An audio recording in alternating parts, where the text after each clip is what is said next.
ইরানের ব্যালিস্টিক ক্ষেপণাস্ত্র হামলায় ইসরায়েলের প্রধানমন্ত্রী বেনিয়ামিন নেতানিয়াহুর ছোট ভাই ইদ্দুন নেতানিয়াহু নিহত হয়েছেন বলে দাবি করেছেন জাতিসংঘের সাবেক অস্ত্র পরিদর্শক স্কট রিটার।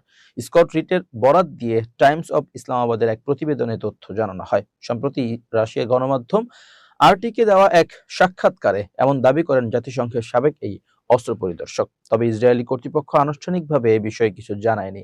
স্কট রিটার বলেন, ইরানের ছোড়া একটি দূরপাল্লার ক্ষেপণাস্ত্র ভূমধ্যসাগর উপকূলের শহর সিজারিয়ায় অবস্থিত নেতানিয়াহুর বাড়িতে আঘাত হানে। এতে তার ভাই ইদ্দো নেতানিয়াহু নিহত হয়েছেন। রিটার আরো দাবি করেন, ইসরায়েলের জাতীয় নিরাপত্তা মন্ত্রী ইতামার বেন গভিরের বাসভবনেও ক্ষেপণাস্ত্র আঘাত হানে।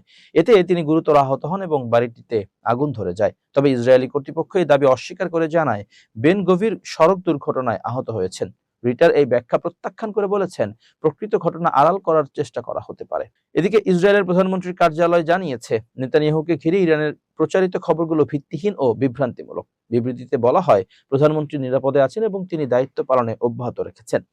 সামাজিক মাধ্যমে ছড়িয়ে পড়া কিছু ভিডিওতে সংশ্লিষ্ট স্থাপনাগুলোতে আগুন লাগার দৃশ্য দেখা গেলেও এসব তথ্য স্বাধীনভাবে যাচাই করা হয়নি।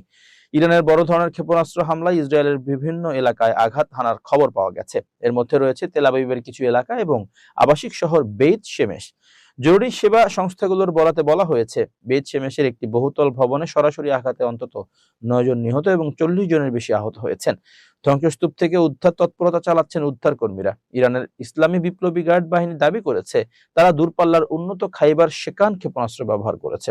এসব ক্ষেপণাস্ত্র দিয়ে সামরিক স্থাপনা, কমান্ড কেন্দ্র ও গুরুত্বপূর্ণ লক্ষ্যবস্তুতে আঘাত হানা হয়েছে বলে তারা জানিয়েছে। যুক্তরাষ্ট্র ও ইসরায়েলের যৌথ বাহিনী বা যৌথ অভিযানে ইরানের সর্বোচ্চ ধর্মীয় নেতা আয়াতুল্লাহ আলী খামেনি নিহত হওয়ার পর ইরানও ব্যাপক হামলা চালাচ্ছে।